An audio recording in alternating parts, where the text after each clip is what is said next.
नमस्कार, मी अजित चव्हाण. रोकठोक मध्ये आपलं स्वागत. रोकठोक मध्ये आज पालिकेच्या रणसंग्रामात विजयी ठरलेल्या शिलेदारांबरोबर आपण चर्चा करणार आहोत. त्याचबरोबर या निवडणुकीच्या एकूण सगळ्या अँगल्सवरती आपण आज बोलणार आहोत. आतापर्यंत आपल्या हाती सगळे निकाल आलेले आहेत. या निकालांवरतीच असेल आज रोकठोक पालिकेचा रणसंग्राम.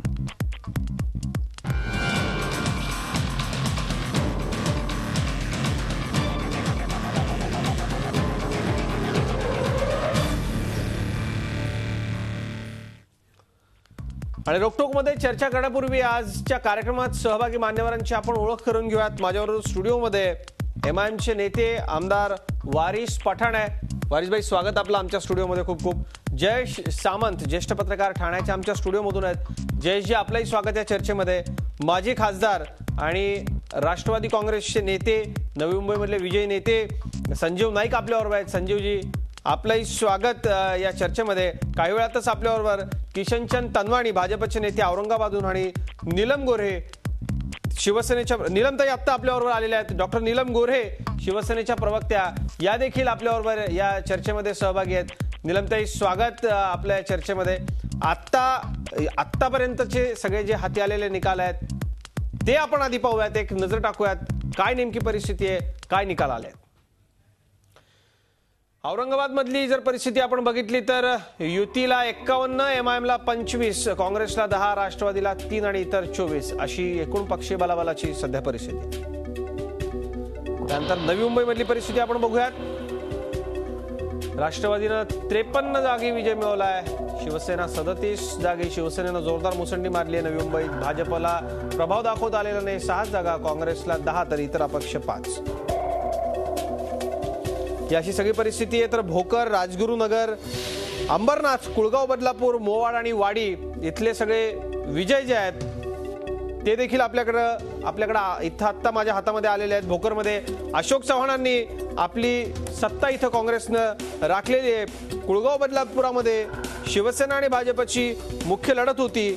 वाडी आणि मोवाडमध्ये, राजगुरुनगर मधले देखील आजचे सगळे निकाल आपल्या हाती आलेले आहेत. या सगळ्या निकालांच्या बाबतीमध्ये आपण चर्चा करणार आहोत. आणि सर्वप्रथम आपण जाऊयात संजीव नाईक यांच्याकडे, नवी मुंबईला. संजीवजी, पुन्हा एकदा आपण आपली सत्ता कायम राखण्यामध्ये यशस्वी ठरलेला आहात. काय प्रतिक्रिया आहे या विजयानंतर? ही सत्ता ही आमची नाही आहे, वारंवार आरोप करणारा नाही कुटुंबाची नाही आहे. ही नवी मुंबईची सत्ता आहे, नवी मुंबईच्या जनतेची सत्ता आहे. आणि म्हणून त्यांनी खूप विश्वासानं या ठिकाणी विश्वास दाखवला. आणि नवी मुंबई राष्ट्रवादी काँग्रेस पक्ष आणि गणेशजी नाईक यांच्यावर पुन्हा नवी मुंबईने एकदा पुन्हा विश्वास दाखवला. मी नवी मुंबईच्या तमाम जनतेचा धन्यवाद करतो. प्रथमतः मी जीचं सुद्धा धन्यवाद करतो की सत्य परिस्थिती सातत्यानं आपण जनतेच्या समोर आणली. मग लोकांना ठरवता आलं की आपला खरा नगरसेवक कोण असावा. आणि मला वाटतं आरोप प्रत्यारोप, म्हणजे घराणेशाही, भ्रष्टाचार या सर्व गोष्टींपेक्षा विकास ह्याच मुद्द्याला मला वाटतं नवी मुंबईच्या जनतेने प्रथम प्राधान्य दिलं आणि मतदान केलं. आणि म्हणून मला निश्चितपणे सांगावंसं वाटतं की नवी मुंबईच्या जनतेचं लाख लाख मी या ठिकाणी धन्यवाद करतो. भविष्यामध्ये आमचं जे कर्तव्याची जाणीव, आता खूप मोठं ओझं पुन्हा आमच्यावरती नवी मुंबईकरांनी टाकलेलं आहे की पुन्हा तुम्ही 5 वर्ष या शहराचं पालकत्व सांभाळा, हे शहर पुन्हा वरती घेऊन या, अजून चांगल्या योजना करा. तर मला वाटतं ही खूप मोठी जबाबदारी आहे आणि ती 100% यशस्वीपणे गणेशजी नाईकांच्या नेतृत्वाखाली राष्ट्रवादी काँग्रेस करेल असा मी विश्वास व्यक्त करतो. खरं विश्वास आपण व्यक्त करतायत. नीलमताईंकडे आपण जाऊयात. नीलमताई, नवी मुंबई बाबतीतच सुरुवातीला जर बोलायचं झालं तर नवी मुंबईत शिवसेनेनं मुसंडी मारली आहे जोरदार. विजयाच्याकडं आम्ही जाऊ असा विश्वास तिथले स्थानिक नेते, उपनेते आपले शिवसेनेचे व्यक्त करत होते. मात्र तसं घडलेलं नाही. पण मुसंडी जी मारली आहे, एकूण नवी मुंबईमधल्या शिवसेनेच्या परफॉर्मन्स बद्दल आपण समाधानी आहात का? निश्चितपणाने. अर्थात अजून जागा मिळाल्या असत्या आणि विशेषतः आमच्या मित्रपक्षाच्या जागा काही वाढल्या असत्या तर आपल्याला चित्र बदललेलं दिसलं असतं. परंतु आम्हाला जे काही यश मिळालं आहे ते अतिशय कष्टसाध्य. शिवसेना पक्षप्रमुख उद्धवजी ठाकरे यांनी सातत्याने जे नव्या मुंबईच्या सगळ्या आमच्या नेत्या, उपनेत्यांना, कार्यकर्त्यांना मार्गदर्शन केलं, जे परिश्रम घेतले कार्यकर्त्यांनी आणि मतदारांनी एक चांगल्या प्रकारचा कौल आम्हाला दिलेला आहे. आणि नवी मुंबईत आमची जबाबदारी वाढलेली आहे. त्याच्याबद्दल मतदारांचे मी अर्थातच आभार मानते, कृतज्ञता व्यक्त करते. आणि त्याचबरोबर मला असंही वाटतं की गृहीत धरू नका मतदारांना, याची सुद्धा जाणीव या आत्ताच्या महानगरपालिका निवडणुकीमध्ये आलेली आहे. त्यामुळे नव्या मुंबईच्या मतदारांचे मी आभार मानतेच, पण संभाजीनगर महानगरपालिकेमध्ये सुद्धा आमचा चांगला परफॉर्मन्स झालेला आहे. आणि त्याचबरोबर अंबरनाथ, बदलापूर या नगरपालिकांमध्ये सुद्धा चांगलं यश आम्हाला ठोसपणाने मिळालेलं आहे. त्याबद्दल अर्थातच मनामध्ये आनंद आहे. नक्कीच या सगळ्या विजयाबद्दल आपलं खरं तर अभिनंदन. आपण प्रत्येक विभागामधल्या म्हणजे औरंगाबाद असेल, बाकी इतर असेल, त्या सगळ्यावरती आपण चर्चा करणार आहोत. पण संजीव नाईक, आपण मगाशी बोलताना म्हणालात आमच्याच चॅनलवरती की सगळे आले, मुख्यमंत्री आले, इतर सर्व पक्षाचे प्रमुख नेते आले, पण नाकारलं जनतेने, नवी मुंबईच्या जनतेने. मग आता मोदी लाट नाहीये का? या सगळ्या लाटेवरती स्वार होऊन मागच्या काही जागा निवडून आल्या होत्या भाजपच्या, शिवसेनेच्या, असं आपण म्हणाला होता. काय नेमकं म्हणायचं होतं आपल्याला? काय सांगा?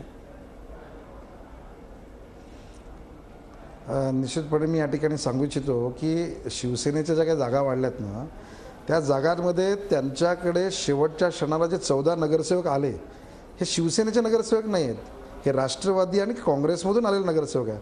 त्याच्यामुळे या ठिकाणी खरा ओरिजिनल शिवसैनिक जे आहेत, जे बाकीचे अन्य ठिकाणी आलेल्या ज्या जागा आहेत त्या शिवसेनेच्या आहेत. हे जे या ठिकाणी सीट आलेले आहेत ना, ह्या शिवसेनेच्या नाही आहेत, ह्या शेवटच्या क्षणाला या ठिकाणी जे पक्षांतर केलेले नगरसेवक आहेत आणि त्याच्यातले जे 14 नगरसेवक निवडून आले आहेत ते निवडून आलेले आहेत. त्याच्यामुळे शिवसेनेचा हा जो काही दिसतोय ना, तुम्हाला जे सीट दिसतात ना, ह्या त्याच्यामुळे दिसतात. आणि दुसरी गोष्ट तुम्हाला सांगतो की आवर्जून सांगेन की या क्षणाला आमच्याकडे आमचे जे 5 अपक्ष आहेत, ह्या 5 अपक्षांना फोडण्याचं खरं म्हणजे मला वाटतं नवी मुंबईच्या जनतेने जो कौल दिला आहे, आज सत्ताधारी पक्ष असताना सुद्धा महाराष्ट्रात, राज्यामध्ये आज फोडाफोडीचं राजकारण सुरू झालेलं आहे. की या ठिकाणी 5 अपक्ष जे आहेत ते आमच्या इथे संपर्कात आलेत आणि त्यांनी सांगितलं की बाबा आम्हाला तुम्हाला मदत करायची आहे. परंतु पालकमंत्री एकनाथ शिंदे हे त्यांना वेगवेगळ्या गोष्टी दाखवून त्यांना घेण्याचं काम चाललं आहे. तर मला वाटतं त्यांनी हे बंद करायला पाहिजे, कारण शिवसेना प्रमुखांना ह्या गोष्टी अपेक्षित नाही, जे आहे ते मान्य केलं पाहिजे असं मला वाटतं. आणि ही म्हणून मी आमच्या या ठिकाणी सांगू इच्छितो की राष्ट्रवादी काँग्रेस पक्ष, गणेशजी नाईक यांची जबाबदारी आमची वाढलेली आहे, कारण लोकांनी पुन्हा आम्हाला कौल दिलेला आहे. निलमताई, फोडाफोडीचं राजकारण करू नका, जनतेने दिलेला कौल आहे तो मान्य करा असं म्हणतात संजीव नाईक. काय म्हणाला आपण? काय मला माहिती आहे का, मला आश्चर्य वाटतं या गोष्टीचं की जे स्वतःच फुटून गेले बाळासाहेबांच्या पासून त्या काळामध्ये, ते आम्हाला सांगतात की तुम्ही फोडाफोडीचं राजकारण करू नका. मला कल्पना नाही आहे की अपक्षांनी काय प्रकारे एकनाथ शिंदेशी संपर्क केला आहे किंवा नाही याच्याबद्दल. त्यामुळे मी असं म्हणेन की ज्या प्रकारे तिथे राजकारण सगळं पेरलं होतं, त्या पार्श्वभूमीवरती अनेक लोक अनेक निर्णय केले त्यांनी. तर शेवटी राजकारणामध्ये प्रत्येकाला स्वातंत्र्य असतं. त्यामुळे ज्यांना असं वाटलं की आपण नाही राष्ट्रवादीबरोबर काम करू शकत, नाही काँग्रेसबरोबर काम करू शकत, ते जर का आमच्याबरोबर काम करत असतील तर त्यामध्ये काहीच चुकीचं नाही आहे. दुसरं, जे ओरिजिनल शिवसैनिक आहेत ते पूर्वी पण आमच्यासोबत होते, आजही राहिलेत. काही ठिकाणी आपण बघतो की जर का सुभेदारी चालवायची नसेल पक्षामध्ये, 2 पावलं काही पुढे जातात, एखादं पाऊल बाकीच्यांना मागे राहावं लागतं. त्याच्यामुळे हा सगळा पक्षीय चौकटीमधला शिस्तीचा भाग असतो. आणि त्यामुळे ओरिजिनल शिवसैनिकांची काळजी अजिबात संजीवजी तुम्ही करू नका. लोकसभा आणि विधानसभेमध्ये जे यश शिवसेना भाजपला मिळालं त्या प्रमाणामध्ये आम्हाला यश आज काही जागा आमच्या कमी पडलेल्या आहेत. हे जरी सत्य असलं तरी सुद्धा मला इथे मुद्दामून सांगायला पाहिजे की ज्या प्रकारचं तिथे संपूर्ण कॅम्पेन झाली त्याच्यामध्ये मतदारांच्या मध्ये एक चांगल्या प्रकारचा उत्साह दिसून आलेला आहे.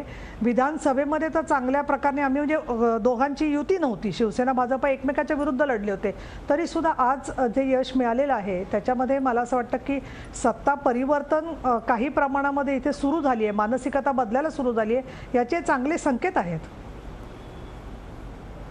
औरंगाबादच्या बाबतीमध्ये आपल्याला आता बोलायचं आहे. किशनचंद तनवाणी, भारतीय जनता पक्षाचे नेते किशनचंद तनवाणी आपल्याबरोबर आता रोखोकमध्ये जोडले गेलेत. तनवाणी साहेब, स्वागत आपल्या या चर्चेमध्ये.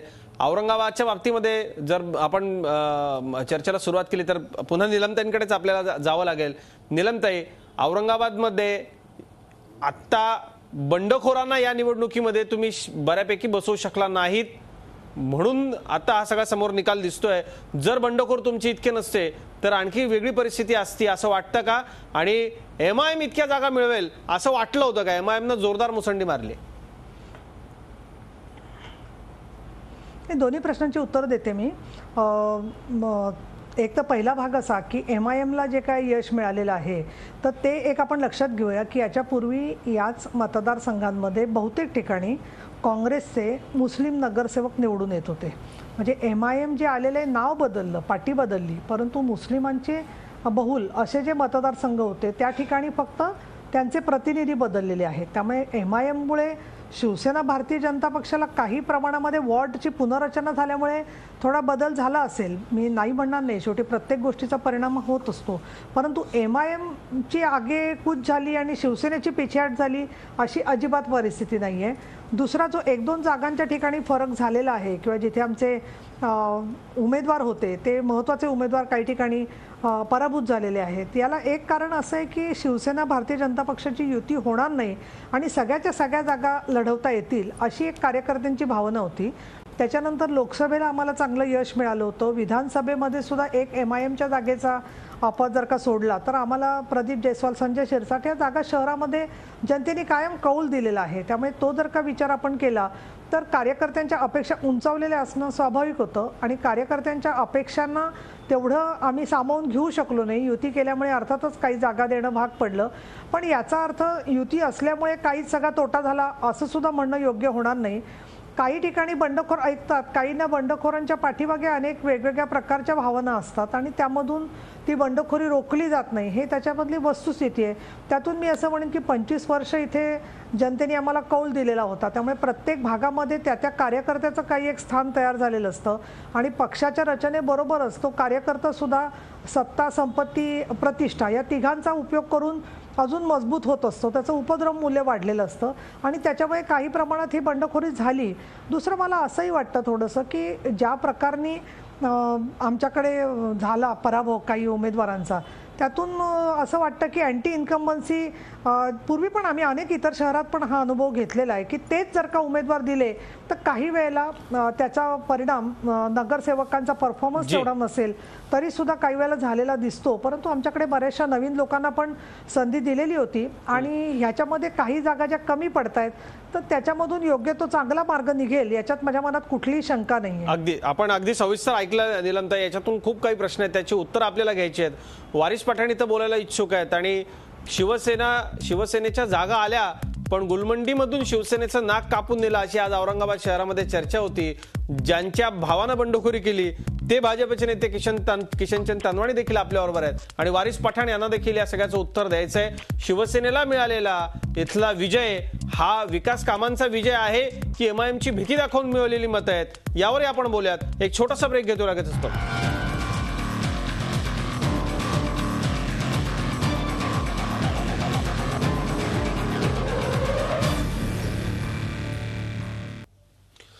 रोकटोकमध्ये पुन्हा एकदा स्वागत. आपण चर्चा करतोय आजच्या निकालांच्या बाबतीमध्ये. पालिका निवडणुकांमधला आजचा निकाल आपल्या हाती आलेला आहे. औरंगाबादच्या निकालावरती आपण बोलत होतो आणि आपल्याबरोबर वारिस पठाण आहेत, आमदार MIMचे आणि नेते. आपण त्यांच्याशी बोलूयात. वारिसभाई, सर्वप्रथम तर तुमचं अभिनंदन. 25 जागा मिळाल्यात तुम्हाला औरंगाबादमध्ये. इतक्या मोठ्या विजयाची अपेक्षा होती का? आणि सगळ्यात महत्वाचं म्हणजे तुमच्या पक्षात तिकीट वाटपावरून इतक्या मारामाऱ्या झाल्या, इतकी सगळी अंदाधुंदी असताना मिळालेला हा विजय, या विजयाचं श्रेय कोणाला द्याल? औरंगाबादकरांचे कसे धन्यवाद व्यक्त कराल? सबसे पहले तो मैं औरंगाबाद की तमाम जनता का बहुत बहुत शुक्रिया अदा करता हूं, जिन्होंने MIM को वोट दिए, MIM पे भरोसा किया, MIM के कार्यक्रम को देखते हुए असदुद्दीन ओवैसी साहब और अकबरुद्दीन ओवैसी साहब के हाथों को मजबूत किया और हमारे 25 कॉरपोरेटर को उन्होंने जिताया वहाँ से. आप लोगों का बहुत बहुत धन्यवाद. अभी मैं ये बताऊं कि आपने ऐसा कहा कि MIM जो पार्टी है वहाँ आई, बराबर है. इस पार्टी ने क्या ऐसा किया जिसको लोगों ने इतने मत दिए? नीलमताई ने अभी कहा, मैंने सुना उनका बात कि काफ़ी लोग शिवसेना के छोड़ के MIM में चले गए. उसकी वजह आपने कभी निकाली? क्या है? मैं आपको उसकी वजह बताता हूँ. इतने बरसों से आप सत्ता में थे, कॉरपोरेशन में आप थे, आपने कॉरपोरेशन में क्या काम किया? वो काम नहीं देखते हुए काफ़ी लोग आपकी पार्टी के, कांग्रेस की पार्टी के, NCP के काफ़ी लोग, आपके अकेले के लिए नहीं बोल रहा हूँ, आपकी काफ़ी पार्टी के लोग MIM में आए ये सोच के कि MIM में आने की वजह से वो वहाँ रहकर काम कर सकेंगे लोगों का. उन्होंने हमारे साथ आया, हमको समर्थन दिया और आज हम उनकी आशा को निराशा में नहीं बदलेंगे। लोगों ने भी उनकी आशा को एक्सेप्ट किया, लोगों ने उनको वोट दिया और भारी मतदान से हमको वहां पे जिताया है। आप ये देखिए, इतने वर्षों से शिवसेना की और बीजेपी की गवर्नमेंट वहां पे थी। आप वहां के रोड देखिए, मैं परसों वहां से आया हूं, 5 दिन वहां पर मैं था, मैंने सब हालात देखे औरंगाबाद के। ना प्रॉपर रोड है, ना वहां पर प्रॉपर स्कूल है, पानी की इतनी किल्लत है। ये सब किसके राज में हुआ? आपके राज में। अगर आप लोगों ने ये सारा काम सत्ता में रहकर किया होता तो आज एमआईएम को वहां आने की जरूरत नहीं थी। आपने माइनॉरिटी के बेनिफिट के लिए क्या किया? आपने दलितों के बेनिफिट के लिए क्या किया? कुछ भी नहीं। साथ ही साथ मैं कहूंगा कांग्रेस और राष्ट्रवादी जो 15 साल से पूरे महाराष्ट्र के अंदर सत्ता में थे, उन लोगों ने भी क्या किया? कुछ नहीं किया। इसलिए आज लोगों ने अपना मैंडेट देकर उनको दिखा दिया है कि अब लोग वोट देंगे उसी को जो विकास का काम करेगा, जो डेवलपमेंट की बात करेगा और जो डेवलपमेंट की सिर्फ बात नहीं करेगा, करके दिखाएगा। और लोगों ने देखा है एमआईएम पार्टी का काम, लोगों ने हैदराबाद का काम देखा है, हमारे हॉस्पिटल से, स्कूल से। और जनाब अकबरुद्दीन ओवैसी साहब ने जब औरंगाबाद में आम खास मैदान में अभी लास्ट स्पीच ली थी जिसमें 1.25 लाख पब्लिक आई थी, उन्होंने सबके बीच में कहा है कि हमने जिस तरह नांदेड़ में स्कूल चालू किए, जिस तरह मालेगांव में हम जगह लेके स्कूल चालू कर रहे हैं, इसी तरीके से हम औरंगाबाद का विकास करेंगे। हम वहाँ स्कूल्स खोलेंगे, हम हेल्थ सेंटर्स बनाएंगे, हम रोड्स बनाएंगे। और रोड्स में उन्होंने ये कहा कि खाली उस रोड पे मुसलमान चलेगा या दलित चलेगा, नहीं, उस रोड पे पूरा आम जनता का नागरिक जो है हिंदुस्तानी महाराष्ट्रियन वो उस रोड पे चलेगा। तो आप लोगों ने जितना भी हम पे इल्जाम लगाया कि हम कम्युनल कार्ड खेलते हैं, हम कम्युनल बेस पे वोट लेते हैं, ये सरासर इल्जामात को आज पूरी जनता ने उठा के फेंक दिया। साथ ही साथ मैं आपको बताता जाऊंगा, ये कांग्रेस का हमेशा से हम पर इल्जाम था कि एमआईएम खड़ा होता है सेक्युलर वोट बांटने के लिए। आज न्यू मुंबई में हमारा कोई भी उम्मीदवार नहीं खड़ा था, हमने न्यू मुंबई में इलेक्शन नहीं लड़ा, ना हमने कंटेस्ट किया, फिर भी कांग्रेस की हालत वहां ऐसी क्यों हुई? आज आपको पता चल गया, आपको जवाब हमने नहीं, पब्लिक ने आपको जवाब दे दिया कि एमआईएम आई है वोट काटने के लिए नहीं। आज तक आप पॉलिटिक्स, मुस्लिम वोट्स को अपना वोट बैंक जो बनाकर रख रहे थे, वो जो राजनीति आप खेल रहे थे, अब वो नहीं चलेगी। ये लोगों ने देख लिया और आपको उठा के साइड में कर दिया और एमआईएम को जिताया। और औरंगाबाद तो सिर्फ एक झांकी है, पूरा मुंबई और ठाणा अभी बाकी है। मुंबई आणि ठाणा बाकी आहे, मुंबई आणि ठाणा बाकी आहे असं तुम्ही म्हणताय, ठीक आहे, हरकत नाही। निलमताई मी तुमच्याकडे येतो, पण किशनचंद तनवानी बराच वेळ ही सगळी चर्चा ऐकताय। तनवानी साहेब, तुमच्या घरातून बंडखोरी झाली होती, गुलमंडीत तुमचे बंधू निवडून आलेले आहेत, त्या विषयावरती आपण नंतर जाऊयात। पण सुरुवातीला आधी शिवसेना भाजप युतीचे नेते, भाजपचे नेते म्हणून वारिस पठाणांच्या आरोपांना काय उत्तर आहे तुमच्याकडे? की त्यांचं म्हणणं असं आहे की आम्ही विकास आता करणार आहोत, फक्त विकास याच मुद्द्यावरती मतदान झालंय का? तसं असेल तर वारिस पठाण जे काय तुमच्यावरती आरोप करतात त्या आरोपांना काय उत्तर आहे? नाही, माझे मित्र वारिस पठाण आमचे आमदार आहेत, त्यांनी जे आरोप केलेले आहे आमच्यावर की विकास झालेला नाही आहे, ते काल शहरातून येऊन गेलेले आहेत। असं काही नाही, शहराचा विकास झालेला आहे। दुसरं ते बोलताना बोलले की शिवसेना व भारतीय जनता पार्टीचे अनेक कार्यकर्ते त्यांच्याकडे आलेले आहेत। मी असं त्यांना बोलू इच्छित होतो की त्यांनी एकही नाव घ्यावं असं की जे शिवसेनेचे असतील किंवा भारतीय जनता पार्टीचे कार्यकर्ते असतील की त्यांच्याकडे गेलेले आहेत। ते मुंबईमध्ये राहून संभाजीनगरची गोष्ट करतात, ते आमच्यावर आरोप करतात की आम्ही जातीवादी पार्टी आहात। ते कोण आहेत? 25 जे यांचे जे नगरसेवक निवडून आलेले आहेत ते टोटलचे टोटल मुस्लिम प्राबल्यवर निवडून अरे आलेले नाही, चुकीच्या तुम्ही बोलताय, 4 दलित आहेत, मुस्लिम प्राबल्य यांचा कोटच नाहीये, प्राबल्य आहेत तिथं निवडून आलेले आहेत। यांची जी फाईट होती सेना भाजप युतीची, यांची कुठली फाईट झालेली नाहीये। यांची फाईट जी झालेली आहे ते राष्ट्रवादी काँग्रेस बरोबर फाईट झालेली आहे।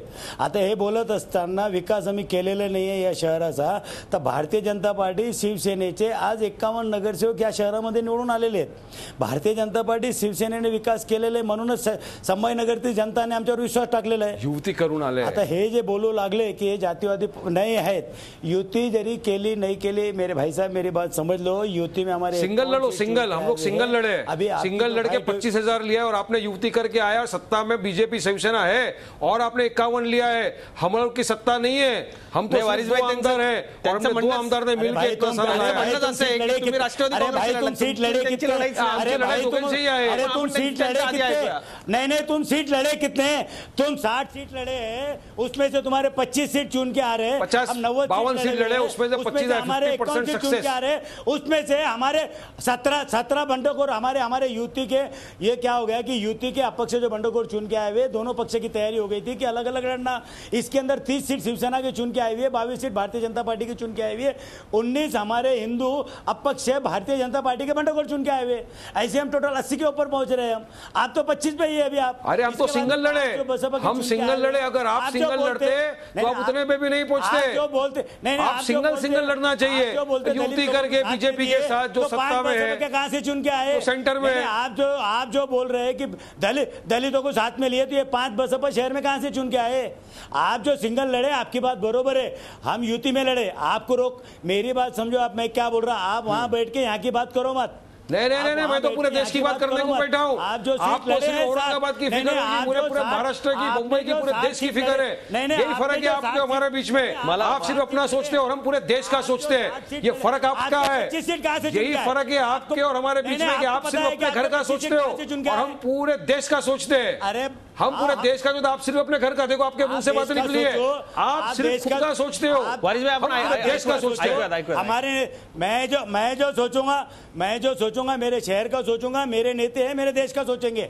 मेरी बात समझो, मेरे से वरिष्ठ नेता बहुत बैठे हुए, हमारे युति के नेता नीलम दाई बैठे हुए महाराष्ट्र के, आप उनसे बात करो। मैं आपको क्या बोल रहा, युति के बारे में बात करते टाइम में आपको तन्वणी साहेब फक्त एक चर्चेच्या ओघात फक्त एक आठवण करून देतो, आपण मराठीत बोलूया। ओके मराठी मला येते, तुम्ही बोला मराठीमध्ये, मला ऐकायला येते आणि मी समजतो मराठी बरोबर। नाही मराठीमध्ये बोललो, हिंदीमध्ये यांना कळायला यांचे 25 नगरसेवक हे छाती टोकून बोलू लागले। आमचे 25 नगरसेवक निवडून आलेले, यांचे 25 नगरसेवक कोणत्या प्रभागातून निवडून आलेले यांनी सांगावं। अगदी खरं आहे, मुस्लिम बहुल प्रभागातून निवडून आले असं तुमचं म्हणणं आहे। निवडून आलेले तन्वणी साहेब, मला एक ब्रेक घ्यायचा, पण ब्रेकला जाण्यापूर्वी निलमताईंना काहीतरी उत्तर द्यायचं। निलमताई बोला। नाही, पहिलं म्हणजे वारिस पठाण, तुम्ही बंबई शब्द जो वापरताय ना, तो मुंबई शब्द वापरा। मुंबईचं नाव मुंबईहून खूप वर्ष होऊन गेलेली आहे। तुम्ही स्वतः आमदार आहात। मुंबई बोललो, तुम्हाला मुंबई ऐकायला येतं, मुंबई नाही बोललो मी, मुंबई नाही, मुंबई म्हटलो, मुंबई। तुम्ही ऐका बरोबर, मला असं वाटतं वारिस भाई, मला प्राऊड आहे मुंबईकर म्हणून, मी प्राऊड आहे। तुमच्यापेक्षा जास्त प्राऊड मला आहे मुंबईकरच्या, मला जास्त, तुमच्यापेक्षा मला जास्त प्राऊड आहे मुंबईकरच्या। बरं, हरकत नाही, आपण 10 ताई बोला। एक वाक्य बोललं की तुम्ही 4 वाक्य बोलून चर्चाच नीट करत नाही। तुम्ही इतका लहान सेंटेन्स बोलतात का? काय करतो तुम्ही? तर लेक्चर बोलता डिबेट मध्ये, मी काय करू? बोलायला शिका ना तुम्ही। लेक्चर देतात तेही आम्ही ऐकत, होऊ द्या। आपण ऐकत, तुमच्या डिबेट नाही ऐकू शकता का ताई? असं काय करता तुम्ही ताई? वारिस भाई, आपण ऐकून तर या। मिस्टर पठाण, तुम्ही शॉर्टकट मध्ये बोला। वारिस भाई, तुमचा मुद्दा सविस्तर झाला ना? ताई उत्तर द्या, आपल्याला ब्रेकवर जायचं। ताई निरंतर उत्तर। मी शॉर्टकट मध्ये बोलायचं का काय बोलायचं हे मी ठरवते। तुम्ही मला नाही सांगू ना, मी काही बोलणार, मला बोलावलं नाही, मला असं वाटतं आपण सन्माननीय दोघंही सभागृहाचे सदस्य आहात। वारिस भाई, आपण ताईंना बोलू द्या। ताई बोला। जी बोला। सांगते, पण आमच्या पक्षाचं जजमेंट आहे, शिवसेना आणि भारतीय जनता पक्षाचं, की युती करायची का नाही करायची। तुमची इच्छा खूप असेल की आम्ही वेगवेगळं लढायचं का एकत्र लढायचं, आमच्या पक्षाचे नेते ठरवतात आपण कसं लढायचं। मुद्दा नंबर 1। दुसरं माझं याच्यात म्हणणं असं आहे की हे जे सगळं वस्तुस्थिती सांगतायत ना, संभाजीनगरमध्ये हा प्रश्न आहे, तो प्रश्न आहे, मुळामध्ये गेली 15 वर्ष मी आव्हान देते आता तुम्हाला, सोलापूर घ्या तुम्ही, नगर घ्या, ज्या महानगरपालिका आहेत, एक तर LBT आणि जकातीचा वाद राज्य सरकारने सगळीकडे करून ठेवला। कुठल्याच महानगरपालिकेला उत्पन्न पुरेशी नाही आहेत, पॉईंट नंबर 1. दुसरं, मी अगदी शॉर्ट बोलते फास्टमध्ये. दुसरं महत्त्वाचं म्हणजे नागरी धोरण काय असणार, काय काय प्रकल्प. महानगरपालिका म्हणजे स्वतंत्र राज्य नसते. महानगरपालिका म्हणजे राज्य सरकारचं नगर विकास विभागाच्या मार्फत त्यांना सहकार्य होत असतं आणि म्हणून त्यांच्या असणाऱ्या तुटपुंज्या स्रोतामध्ये राज्यांनी स्वतःची जबाबदारीच पार पाडलेली नाही आहे अनेक बाबतीमध्ये. तिसरं मी उदाहरण देईल, पाण्याचं वाटप, नदी खोरे निहाय आराखडा, या सगळ्याबद्दल संपूर्णपणे मराठवाड्यामध्ये लाही पाण्याच्या प्रश्नावरून चाललेली आहे. अशा वेळेला फक्त संभाजीनगर महानगरपालिकेमध्ये सगळे प्रश्न सुटलेले दिसणार, ही तुमची अपेक्षा जी आहे ती अवास्तव आहे. याच्याकडे मला तिसरं लक्ष वेधायचं आहे. आणि चौथं मला असं सांगायचं आहे की आम्ही काही केलं नाही आणि म्हणून आम्हाला 51 मतं निवडून दिले लोक, नगरसेवक, हे तुमचं म्हणणं जे आहे ते विसंगत होतं, हे तुम्ही लक्षात घ्या. आम्ही काही केलं नसतं तर मग आम्हाला 0 मिळाला पाहिजे होता. आम्ही काहीच केलं नसतं तर आम्हाला 25 मिळाले होते. आम्ही काहीच केलं नसतं तर या मुद्द्यावरती वारिस पठाण, मला असं वाटतं ताईंनी त्या मुद्द्याचं योग्य ते निरसन केलेलं आहे. येत आहेत की आम्ही हा तो प्रश्न नाहीच वारिस पठाण, आपण लक्षात घ्या की त्या काय म्हणतात. ठीक आहे, हरकत नाही, पण हे दोन्ही पक्ष लोकांना जाती आणि धार्मिक भीती दाखवून निवडून आले आहेत का, हा एक मोठा प्रश्न आहे. आणि त्याचं उत्तर औरंगाबादकरांसह सगळ्या महाराष्ट्राला माहिती आहे. जयेश सामंत माझ्याबरोबर आहेत, त्यांच्याकडे मी या सगळ्या संदर्भात चर्चा करता जाणार. एक छोटासा ब्रेक घेतोय, लगेचच परतोय.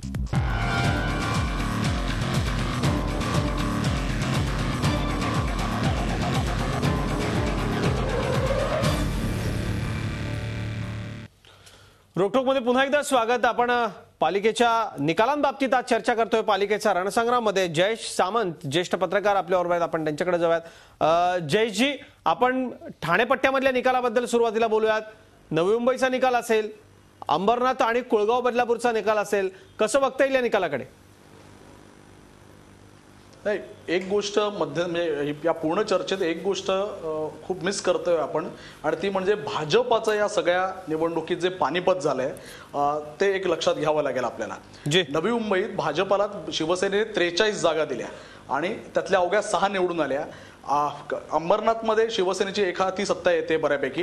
आणि सर्वात महत्त्वाचं असं आहे, बदलापूरमध्ये जे राष्ट्रवादीचे किसन कथोरे पूर्वी आमदार होते, आता भाजपामध्ये आहेत, तो शिवसेना आणि भाजपा तिथे थेट सामना होता. बदलापूरात शिवसेना एकहाती सत्तेवर येते, म्हणजे तिथेही भाजपाचा जो बदलापूर भाजपाचा एकेकाळी बालेकिल्ला मानला जात होता, तिथेही भाजपाचा पानिपत झालाय. आता नवी मुंबईच्या बाबतीत मला काही मुद्दे मांडायचे वाटतात. एक साधारण एक क्रिकेटमध्ये एक उदाहरण द्यायचं झालं तर एक पाटा खेळपट्टी असते आणि त्या पाटा खेळपट्टीवर तुमच्याकडे उत्तम सगळे फलंदाज आहेत आणि आता तुम्ही 350 धावा कुटणार असं एकंदर चित्र असताना तुमचे सगळे फलंदाज हाराखरी करून आऊट होतात. तशी काहीशी अवस्था शिवसेना आणि भाजपाची झालेली दिसते. लक्षात घ्या, 43 जागा म्हणजे युतीची जेव्हा साधारण चर्चा सुरू झाली नवी मुंबईत, तेव्हा 43 जागा भाजपाला द्याव्यात का? म्हणजे नवी मुंबईत कोणी म्हणेल की 43 जागा भाजपाला देणं एवढा जीव होता का भाजपामध्ये मुळात? म्हणजे आपल्या अनेक हक्काच्या जागा सोडून आपण भाजपाला दिल्या, ही एकतर शिवसेनेची भूमिका अत्यंत चुकली. औरंगाबादला त्यांना युती करायची होती, त्यामुळे नवी मुंबईत 43 जागा देण्याची मोठी घोडचूक शिवसेनेने केलेली आहे भाजपाला. आणि ही घोडचूक करत असताना एकनाथ शिंदेंनी जे मुख्यमंत्र्यांशी सौहार्दाचे संबंध राखण्यासाठी जे काही खेळल्या तर त्या सगळ्या खेळी अंगलट आलेल्या दिसतात. 43 जागांपैकी अवघ्या 6 जागा निवडून आल्या, तुलनेने शिवसेनेच्या 67 पैकी 36 जागा निवडून आल्या. म्हणजे 50% पेक्षा शिवसेनेचा परफॉर्मन्स जास्त होता. आणि नुसता एवढंच नाही तर या 43 जागा दिल्यामुळे शिवसेनेत मोठ्या प्रमाणावर बंडखोरी झाली. लक्षात घ्या, ही निवडणूक मुद्द्यांपासून बंडखोरीकडे वळली गेली. त्याला पूर्ण हे जे काही युतीचं राजकारण होतं त्याला एक कारण. दुसरीकडे एक पुन्हा लक्षात घ्या, महापालिकेच्या निवडणुकीत जशी गेल्या 5 वर्षांपूर्वीच्या निवडणुकीत गणेश नाईकांनी ती अत्यंत संयमीपणे लढवली होती, तशी ती आत्ताही संयमीपणे लढवली. मी परत माझ्या या सगळ्या मुद्द्यांमध्ये मांडत होतो की गणेश नाईकांनी नवी मुंबईकरांशी जो संवाद होता, मी संपर्क म्हणणार नाही, जो संवाद होता तो पुनर्प्रस्थापित करण्याचा या 4-5 महिन्यात प्रयत्न केला. त्यांचा जेव्हा पराभव झाला विधानसभा निवडणुकीत, तेव्हा अत्यंत संवाद वेगवेगळ्या घटकांशी, वेगवेगळ्या जाती धर्माच्या लोकांशी पुन्हा एकदा त्यांनी संवाद साधला झाला. दुसरीकडे चित्र काय दिसत होतं की भाजपच्या आमदार त्यांच्याच पक्षाच्या एका सरचिटणीसाला मारहाण करायला धावतायत किंवा वादावादी करतायत. शिवसेनेमध्ये प्रचंड बंडखोरी आहे. शिवसेनेचे कार्यकर्ते त्यांच्याच उपनेत्यांविरुद्ध घोषणाबाजी करतायत. नवी मुंबईकरांनी हे सातत्याने पाहिलं. एकीकडे गणेश नाईक विकासाचा अजेंडा घेऊन चाललायत. ते म्हणतायत मुंबई आणि ठाण्यापेक्षा आमचं शहर कसं उजवं आहे, आम्ही इथे काम करतोय. आणि दुसरीकडे शिवसेनेचे भाजपाचे नेते एकमेकांमध्ये भांडत राहिले. या पराभवाचं शिवसेनेपेक्षा युतीच्या नेत्यांनी आत्मपरीक्षण करण्याची गरज आहे. युती करत असताना कशा पद्धतीने ते करू नये याचं सर्वात मोठं उदाहरण हे नवी मुंबई म्हणावं लागेल. अत्यंत सुंदर विश्लेषण जयेश आपण केलेलं आहे. या सगळ्या निकालानंतरचं किती गरज होती, अगदी थोडक्यात एका वाक्यात मला उत्तर हवंय. किती गरज होती या विजयाची राष्ट्रवादी काँग्रेसला, आणि हा विजय एकूण सगळं वातावरण बदलवणारा कसा आहे? नाही, एक लक्षात घ्या, म्हणजे गणेश नाईकांनी हे प्रूव्ह केलेलं आहे की विकास कामांच्या जोरावर मी नवी मुंबईकरांसमोर सातत्याने जातोय आणि त्या जोरावरच मी विजय खेचून आणतो. त्यामुळे गणेश नाईकांसाठी तो हा विजय अत्यंत महत्वाचा आहे. मला असं वाटतं राष्ट्रवादी काँग्रेस पक्षासाठीही तो महत्वाचा आहे. आणि एकंदर शिवसेना भाजपाच्या विरोधात जी मंडळी महाराष्ट्रात काम करतायत, पक्ष काम करतायत, त्यांच्यासाठी महत्वाचं आहे. निवडणूक कशी लढवावी आणि कशी लढवू नये याचं हे उदाहरण आहे. कशी लढवावी ती राष्ट्रवादी आणि गणेश नाईकांसारखी. मी संजीव नाईक आपल्याकडे येतो. संजीव नाईक, हा विजय शिवसेना भारतीय जनता पक्षाच्या विरोधी विचारांमध्ये काम करणाऱ्या लोकांसाठी किती गरजेचा आहे? महाराष्ट्रात या विजयाचे नेमके कसे पडसाद उमटावेत असं आपल्याला वाटतं? काय या विजयाच्या व्याख्या आहेत आपल्याकरता? निश्चितपणे या ठिकाणी सर्वात चांगलं नियोजन, जसं माझे पत्रकार मित्र जयेशजींनी सांगितलं की आम्ही कुठेही कोणाचं नाव घेतलं नाही, कुठल्या पक्षावर टीका केली नाही. आम्ही सांगितलं की 20 वर्ष आमच्याकडे दिलेली शहर आहे, आता आपण या ठिकाणी पुन्हा 5 वर्ष द्या. आणि विकास याच्या व्यतिरिक्त आम्ही कुठलाही मुद्दा दिला नाही. जे काय आम्ही बोललो असेल हे विरोधकांनी आमच्यावर टीका केली म्हणून त्याला आम्ही उत्तर दिलं. अन्यथा आम्ही मागच्या 20 वर्षामध्ये कधीही कोणावर टीका केली नाही, कारण ते आमचा पिंड नाही. आम्हाला कल्पना आहे की लोकांना तुमच्या भांडणापेक्षा विकास हवा आहे. आणि म्हणून मला वाटतं शिवसेना BJP असेल काय किंवा आम्ही काय असू ना, एकच महत्त्वाचा विषय हा सर्व राजकीय पक्षांनी लक्षात घेतला पाहिजे की लोकांना राजकीय पक्षांच्या स्वतःच्या महत्त्वाकांक्षापेक्षा जनतेच्या बद्दल आपली काय धारणा आहे, जनतेच्या बद्दल आपण किती समर्पित भावनेने आहात, हे मला वाटतं जनता ही फार बघत असते. आणि मला वाटतं तेच गोष्ट आम्ही या ठिकाणी जाणली. म्हणून लोकसभेच्या मध्ये आम्ही बऱ्याच गोष्टी त्या ठिकाणी पाहिल्या, त्याच्यामध्ये खूप बदल केला. आणि जसं जयेशजींनी सांगितलं, या ठिकाणी आम्ही सर्वांनीच, नाईक साहेबांनी असेल, मी असेल, संदीप असेल, सागर असेल, किंबहुना मला आनंद आहे की शशिकांत शिंदेजी, या ठिकाणी नरेंद्र पाटीलजी, हे माथाडींचे नेते, आम्ही माथाडी लोकांच्या संदर्भामध्ये बैठका घेतल्या, विविध धर्माच्या लोकांच्याबरोबर बैठका घेतल्या, ज्याच्यामध्ये त्यांना आम्ही आत्मविश्वास दिला की तुम्ही विसरू नका की हे आम्हीच आतापर्यंत तुम्हाला मदत केलेली आहे आणि आतापर्यंत हे शहर आम्हीच या ठिकाणी केलेलं आहे. हे लोकांना आम्हाला पुन्हा आठवण करून द्यावी लागली. आणि म्हणून लोकांच्या लक्षात आलं की बाबा हे आता वॉटर गटर मीटर आहे, इथे देशाचं राजकारण नाही, या ठिकाणी राज्याचं राजकारण नाही. आपल्याला स्थानिक लेवलवरती हा नगरसेवक कुठल्या पक्षाचा आणि कुठलं नेतृत्व हे फार महत्वाचं आहे. नेतृत्वावर सुद्धा या ठिकाणी विश्वास असावा लागतो जनतेचा. अगदी खरं संदीप नाईक. आणि या सगळ्याला नवी मुंबईकरांनी साथ दिली.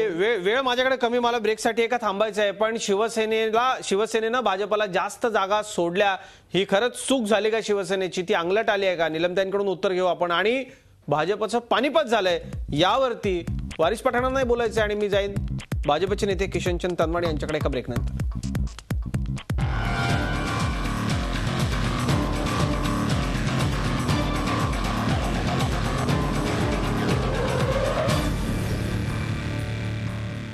रोकटोकमध्ये पुन्हा एकदा स्वागत. शेवटच्या भागाकडे आपण बोलतोय. किशनचंद तनवाणी, मी आपल्याकडे येतो. वेळ अत्यंत कमी माझ्याकडे. शेवटचा भाग आहे, थोडक्यात उत्तर आपल्याकडून अपेक्षित आहे. जयेश सामंत म्हणाले त्या पद्धतीनं वाटतं का असं आपल्याला की भाजपचं या औरंगाबादच नाही, आपण राज्याबद्दल बोलूया, राज्यातल्या निवडणुकांमध्ये पानिपत झालेलं दिसतंय?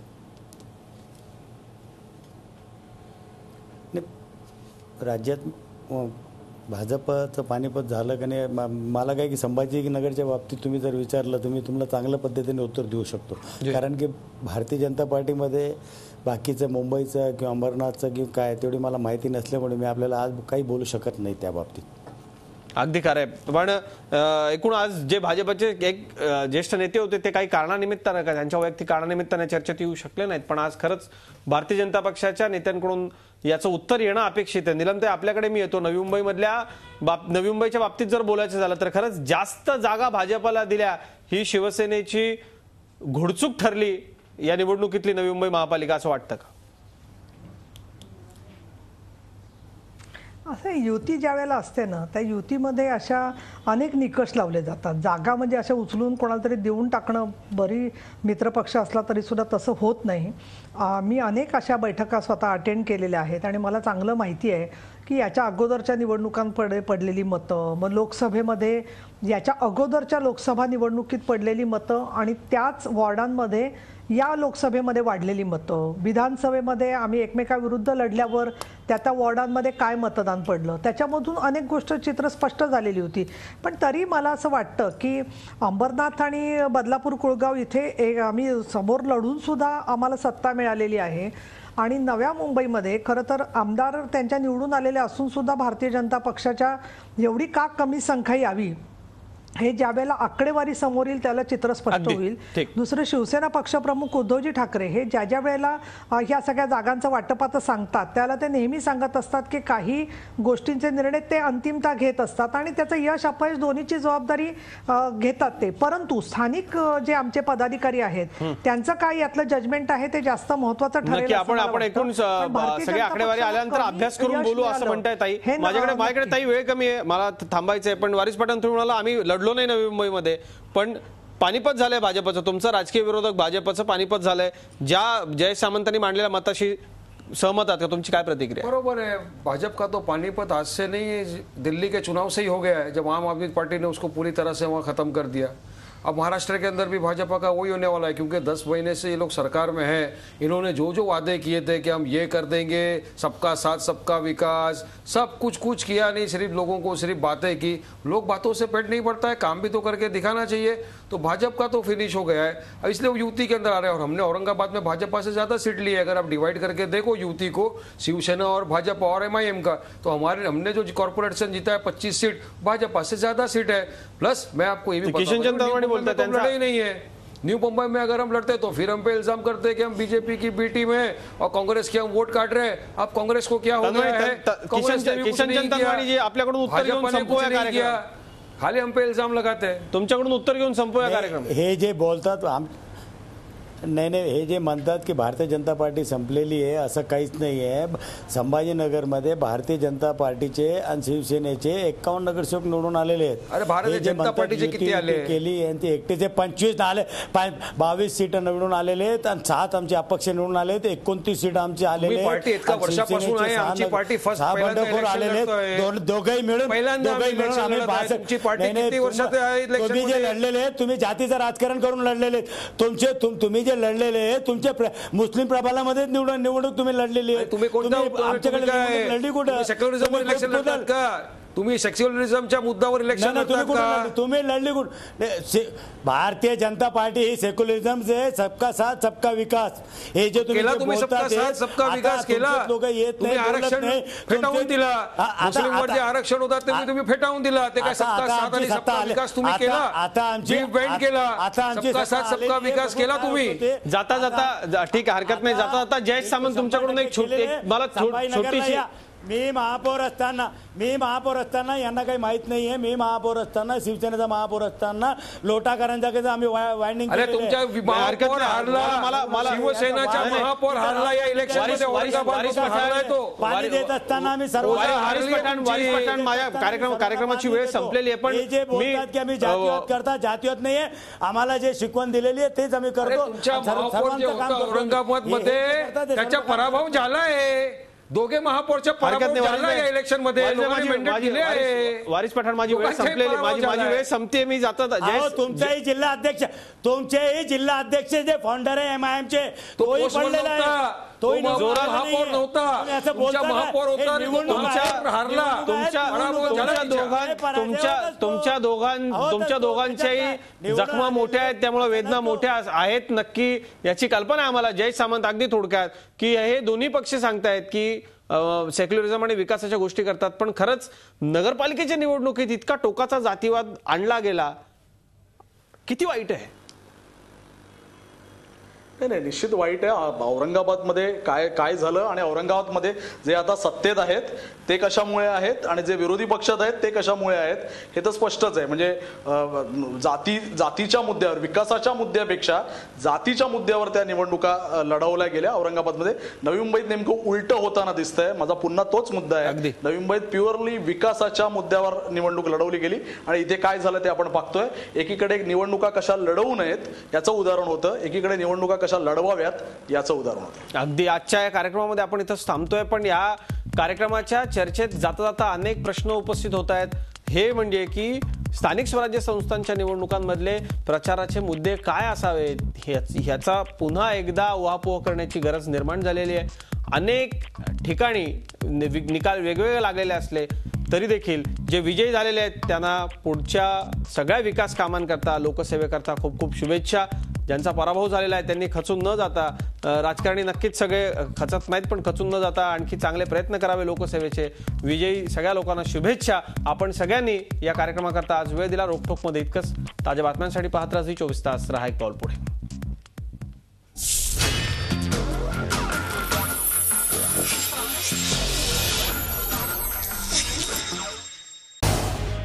झी 24 तास रहा एक पाऊल पुढे.